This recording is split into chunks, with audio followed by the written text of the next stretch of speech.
이번 주 말씀은 잠언 14장 4절 하나님의 소가 되자라는 제목으로 은혜 받는 시간 같습니다. 이 말씀으로 한 주간도 승리하시고 은혜 받는 놀라운 주간 되기를 축원합니다. 오늘 말씀은 지난 시간에 소 같은 일꾼이라는 제목으로 말씀을 전해드렸습니다. 오늘은 하나님의 소가 되자라는 제목으로 같이 은혜 나누는 시간 갖겠습니다. 기독교의 경전인 성경에는 소에 대한 기록이 많이 나옵니다. 그러나 이 소는 동물로서가 아니라 사람을 비유하여 기록한 것이며 소를 인하여 인간들을 교훈하시기 위함입니다. 고린도전서 9장 9절에 모세율법의 곡식을 밟아 떠는 소에게 망을 씌우지 말라 기록하였으니 하나님께서 어찌 소들을 위하여 염려하심이냐라고 분명하게 밝혀놓았습니다. 그리고 잠언 27장 23절에도 내 양떼의 형편을 부지런히 살피며 내 소떼의 마음을 두라로 이렇게 말씀을 하면서 목자들로 하여금 자기의 성도들을 부지런히 살필 것을 말씀하셨어요. 이와 같이 성경에는 양과 소에 대해서 많이 나와 있어요. 그럼 여기서 일반적인 소에 대해서 알아보십시다. 한문으로 소우변의 한자는 300여 개가 되지만은 소와 관계없는 한자가 많다는 겁니다. 소변. 근데 소에 대한 그 한자가 별로 없대요. 근데 연관성 있는 그 단어는 300개가 넘는다는 얘기입니다. 이를테면 레는 가축의 지배하는 우리를 뜻하는데 소가 사는 우리만 뇌가 아니요 돼지 또는 말이 살아도 뇌다 그렇게 나오고 있습니다. 모든 짐승의 암수를 빈모라 하는데 소의 암수로 모든 짐승의 암수를 대변하고 있습니다. 이게 기록적으로 시사적으로 나오는 뜻이죠. 또 말이나 양, 소를 기르는 것은 목이라 할 뿐, 그죠? 우리가 뭘 친다, 목장이다, 목동이다 이런 소리를 많이 하잖아요. 그래서 이런 소나 양이나 이런 것을 우리가 잘 키우고 기르는 것을 목이라고 할 뿐만 아니라 목민심서라는 게 있습니다. 목민심서. 사람까지 다스리는 데 쓰이는 것으로서 이것을 생각해 보면 사람까지 포함한 동물의 대표격으로 우러렀던 소다 그렇게 볼 수 있습니다. 그래서 다양하게 이와 같이 나온다는 얘기예요. 또 물이라는 게 있어요. 물이 뭐냐? 물건. 우리가 물건을 이야기할 때는 이건 물건, 어떤 물건 이렇게 하죠. 그래서 물이라는 한자도 소변으로 되어 있다는 얘기입니다. 나중에 한번 보세요. 물자가 소변에 나와 있어요. 그래서 어떤 물건을 지칭할 때. 그래서 인간의 독점물인 마음심을 빼놓은 우주 삼라만상을 지칭하는 물이 소변이니 역사와 문화에 있어서 인간의 버금가는 소의 위상을 가늠하고도 남을 수 있다. 그래서 이 소변이 들어가는 데는 너무나도 다양하다 이겁니다. 이 세상에 참으로 많은 것에 이 소변이 들어간다는 거예요. 그만큼 이 소가 그 위상이 가능하고도 남는다. 다른 거는 아니지만 소만큼은 그렇게 많은 곳에 적용이 된다 이겁니다. 우리 한국말에 이런 이야기 있죠. 식구다. 가족이다. 식구다. 그런 말이 있습니다. 이 식구라고 하는 말은 한솥밥을 먹고 더불어 사는 존재를 가리켜요. 이 한문으로 딱 보면은 식구, 음식 그 식에다가 입구자, 그러니까 음식을 같이 먹는 사람들을 식구라고 하는 거예요. 그래서 우리가 가축이라든지 뭐 우리가 집에서 키우는 애완견 같은 게 있잖아요. 그러면 우리 식구라고 하잖아요. 왜? 집에서 같이 먹는 거야. 그게 식구예요. 소도 우리의 식구라고 이야기하잖아요. 내가 가까이 있는 것들은 다 식구예요. 어디 가서 이야기할 때도 그렇게 표현을 하죠. 바로 종이나 머슴이 생구라 그래요. 같이 살아있는 잎, 같이 먹는 잎. 그래서 옛날에는 우리 생구다 그렇게 이야기했다는 겁니다. 생구. 식구를 떠나서 머슴이나 종은 생구. 그래서 외양간에 기르는 소도 생구라고 합니다. 같이 먹는 잎이다 이거예요. 살아있는 잎이다 이겁니다. 내 집 안에 있는 사람이든 짐승이든 그 모든 사람을 같이 살아서 먹는 사람들을 생구다, 살아있는 잎이다 그렇게 표현을 했단 말입니다. 가축 가운데 유일하게 생구로 사람 대접받는 것이 소다 이거예요. 그만큼 친숙해요. 사람들하고 너무 가까이 있습니다. 사람을 대신해서 신에게 희생 제물을 드리는 것이 뭐냐? 소다. 그래서 신도 그것을 용납했던 것입니다. 모든 희생 제물은 소로 드렸어요. 그래서 모든 신들이 좋아하지 않았느냐 그렇게 보는 것이죠. 희생이란 한자에 소오변이 다 들어있습니다. 희생도 거기에 소오변이 들어가 있대요. 그러니까 소도 희생 제물로 드려지는 거죠. 이와 같이 너무나도 다양하게 이 소가 다 들어가 있어요. 이 세상에 수백 수천 가지 먹는 고기가 있지만 그 가운데 으뜸이 뭡니까? 소고기 아닙니까? 가격도 비싸잖아요. 돼지고기하고 소고기 놓고 볼 때 비교해 볼 때 우리가 가장 비싸고 맛있는 부위를 달라면 소고기를 따지잖아요. 그만큼 가치가 있어요.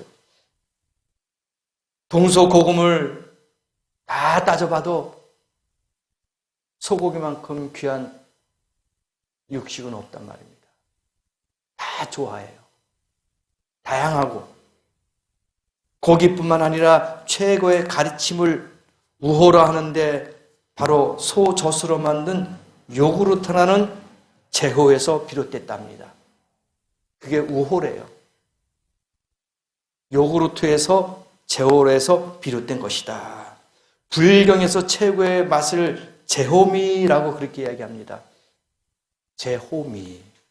최고의 가르침이 바로 이 소젖에서 나온 것이다. 그렇게 보는 것이죠. 또 소는 우직하죠. 소는 막 염소나 토끼나 이런 것처럼 막 촐랑대면서 막 뛰어다니는 게 아니에요. 소는 우직합니다. 묵묵해요. 소의 성품이나 행동에서도 우리 조상들은 적지 않은 교훈을 얻습니다. 그래서 우리가 옛날 그 그림 같은 거 한번 보세요. 고전적인 그림에 뭐가 많이 나옵니까? 양이 나옵니까? 염소가 나와요? 아니에요. 소가 나옵니다. 소가 착 풀을 뜯고 있으면은 거기에 주인이 피리를 불고 논밭에 앉아 있는 모습이라든지 소의 등을 타가지고 피리를 부는 모습.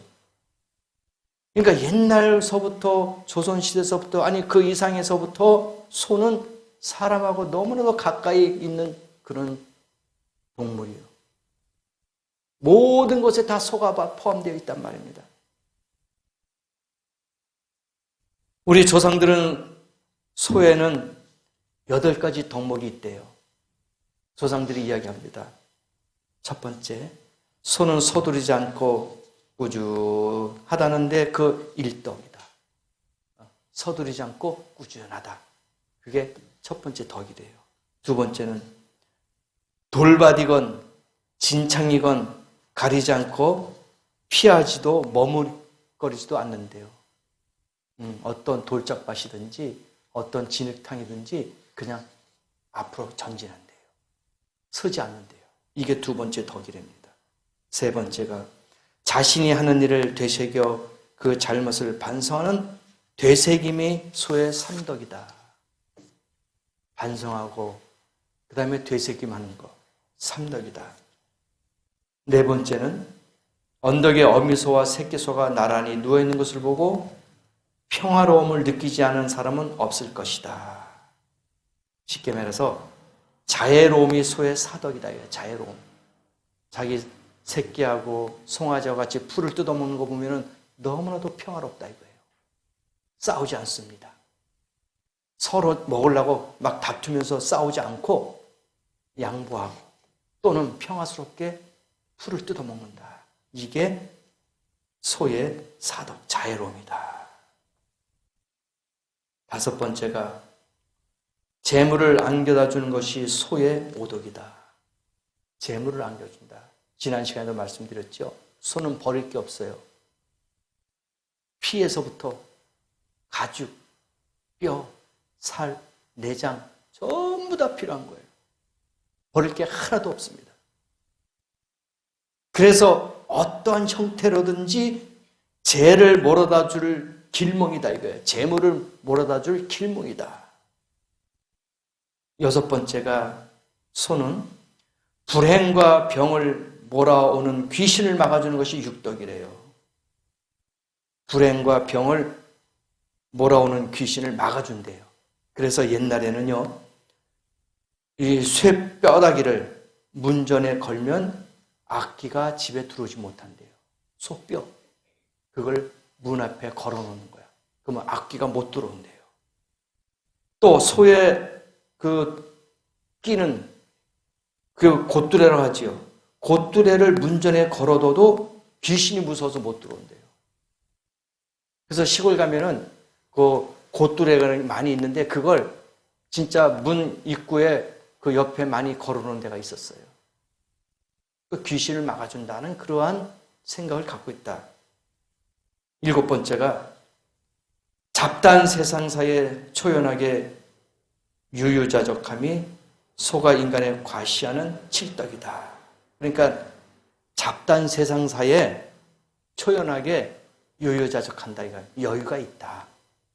평화롭다. 성급하지 않는다. 조급하지 않는다 이거예요. 그냥 묵묵히 걸어가는 거예요. 뚜벅뚜벅 걸어가는 거예요. 유유자적하면서.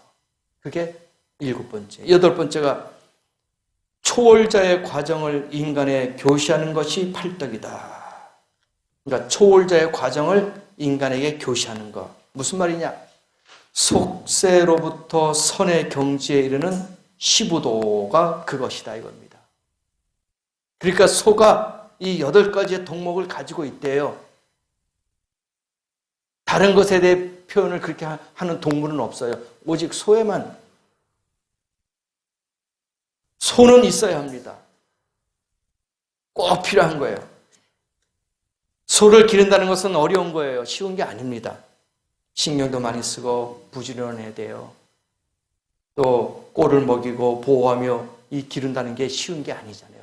때에 맞게서 젖소라든지 하면 젖을 짜줘야 되고 또 여물도 줘야 되고 시시때때로 지켜보고 관찰하고 그게 쉬운 게 아닙니다.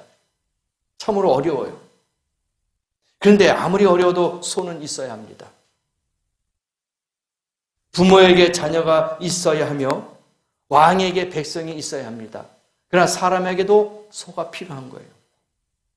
잠언 14장 28절에 백성이 많은 것은 왕의 영광이요 백성이 적은 것은 주권자의 패망이니라.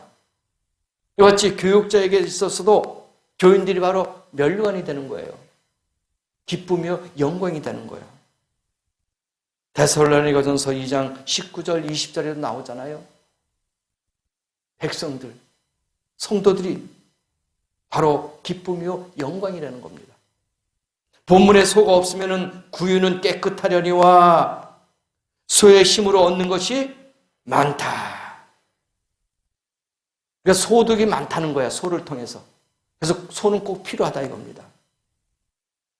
그러면 오늘 우리 인간들을 소로 비유했다면 소는 어떤 것이고 무엇을 하는가를 우리 한번 살펴보면서 교훈을 찾아야 돼요.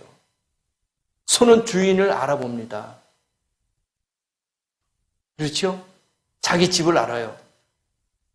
멀리 정말 산에 깊은 데 가서 풀 먹다가 잃어버려도 소는 자기 집을 찾아온대요. 해가 뉘엿뉘엿지면은 그 소가 집에 찾아온대요. 이해할 수 없잖아요. 처음 가는 길도 찾아온다는 거예요. 야, 신기하잖아요. 소는 주인을 알아본대요. 먹이를 주는, 여물을 주는 주인을 알아본대요. 다른 사람이 가까이 가면은 경계하고 이렇게 뒤로 물러가지만은 주인이 다가오면은 냄새로 아는지 아니면 이 시각적으로 보는지 모르겠지만은 주인을 알아본대요. 그래서 가까이 가요.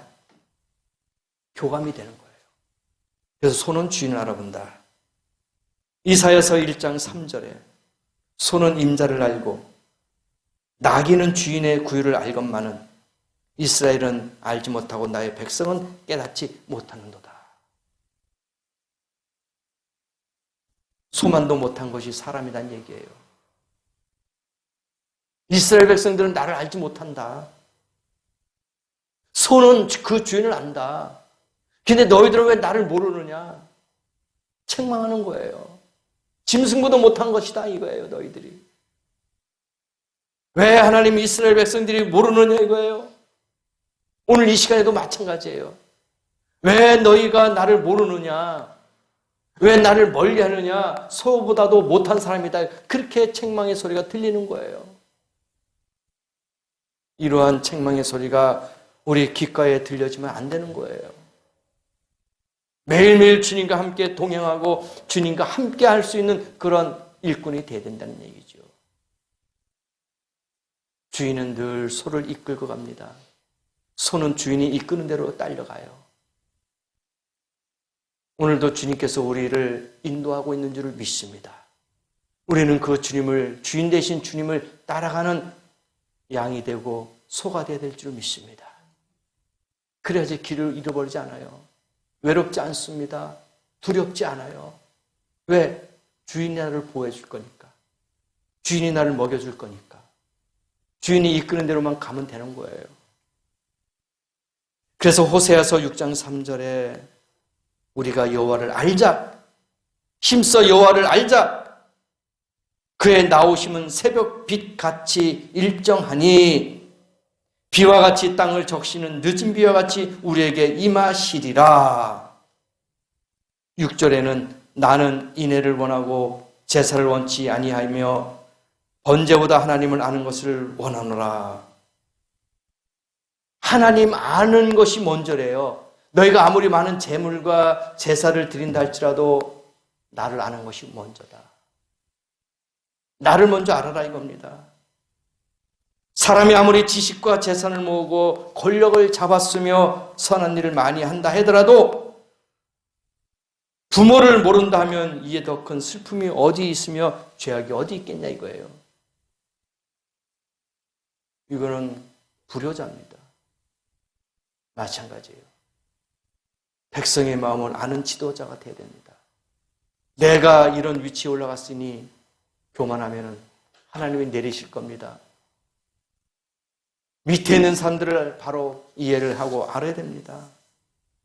예수님께서는 겸손한 양으로서 섬기는 양으로서 오시지 않았습니까?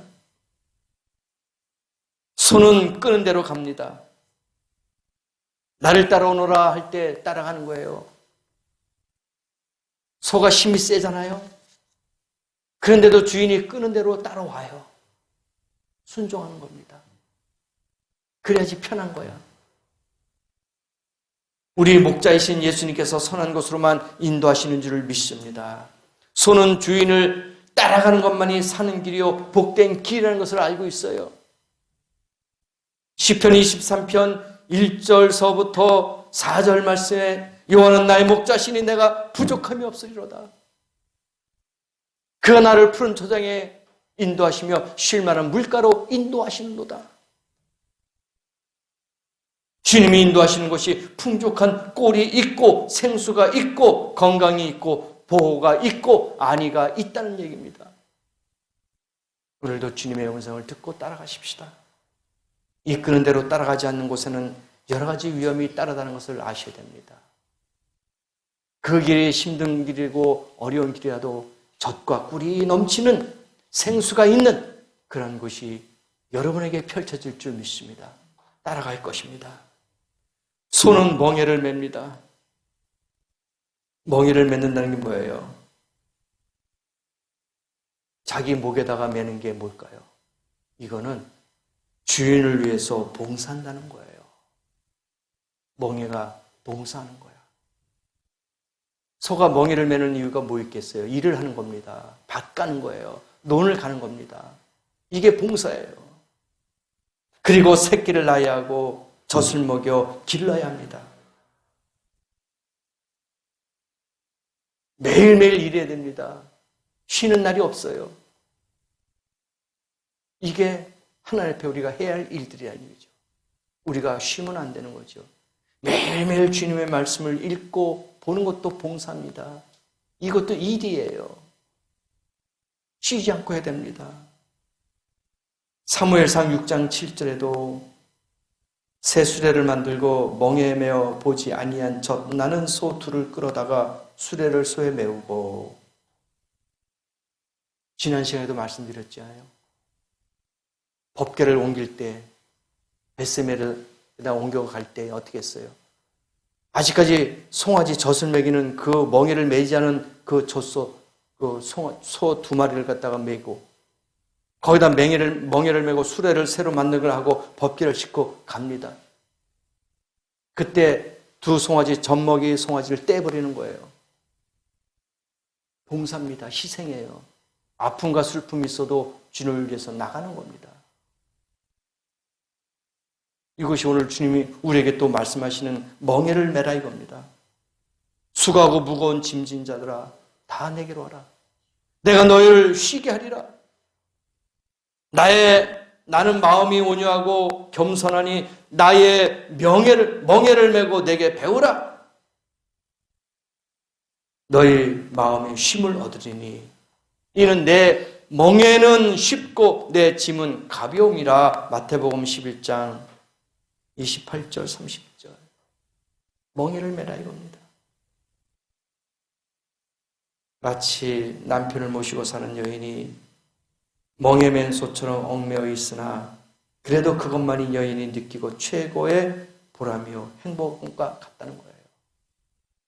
족쇄라고 생각하지만 그것이 복이다 이겁니다. 마지막으로 재물이 됩니다. 열심히 일을 하다가 나중에는 주인을 위해서 재물로 희생합니다.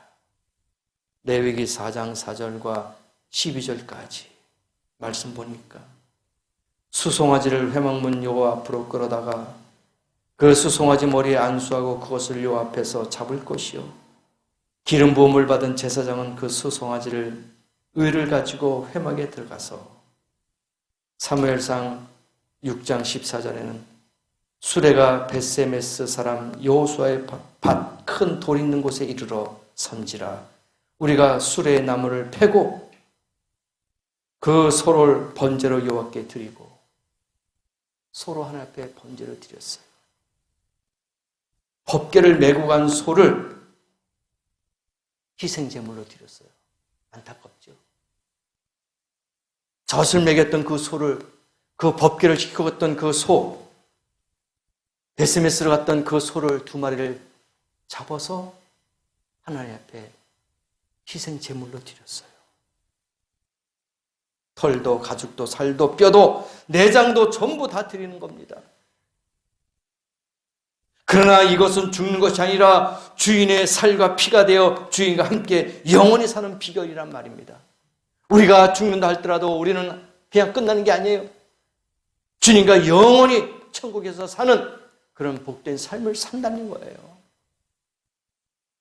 모든 것을 우리가 다 주님 앞에 드려도 우리는 죽는 게 아닙니다. 우리는 마이너스가 아니에요. 손해보는 게 아닙니다. 바로 영원히 천국에서 주님과 함께 사는 복이 우리에게 임한다는 겁니다. 우리 모두가 하나님의 소가 되어서 멍에를 메고 주님의 인도하심을 따라 행하십시다. 그리고 모두를 주께 드리십시다. 그리스도는 우리 대신 죄악의 멍에를 메고 고생하시다가 이미 우리를 위해서 제물로 희생하셨습니다. 그래서 히브리서 7장 27절에도 말씀하셨잖아요. 피 흘림이 없으면 사함이 없어요. 예수님께서 피를 흘리셨기 때문에 우리가 사함을 받았던 거예요. 그 소가 희생 제물로 드려졌기 때문에 하나님이 받으신 거란 말입니다. 그러므로 이제 우리는 우리가 산 것이 아니라 우리 몸에서 그리스도가 사신 것인 줄을 믿습니다. 우리는 그분을 위해서 제물이 되고 그분과 함께 영원히 살 것이란 말입니다. 그래서 주님께서 로마서 12장 1절 말씀에 이 말씀으로 오늘 말씀을 결론을 주셨죠. 그러므로 형제들아, 내가 하나님의 모든 자비하심으로 너희를 권하노니 너희의 몸을 하나님이 기뻐하시는 거룩한 산 제사로 드리라. 이는 너희의 드릴 영적 예배니라. 이런 말씀으로 한 주간도 사시면서 정말 하나님, 내가 하나님의 소가 되어서 일꾼이 되겠습니다. 앞으로 전진하겠습니다. 그 어떤 길도 마다하지 않겠습니다. 그 어떤 핑계도 되지 않겠습니다. 매일매일 주님과 함께 동행하겠습니다. 이 한 주간도 주님과 함께 살기를 원합니다. 하나님의 소 같은 일꾼이요 자녀가 되게 해 주시옵소서. 이런 마음으로 한 주간도 살아가시기를 예수님의 이름으로 축복합니다. 기도하시겠습니다.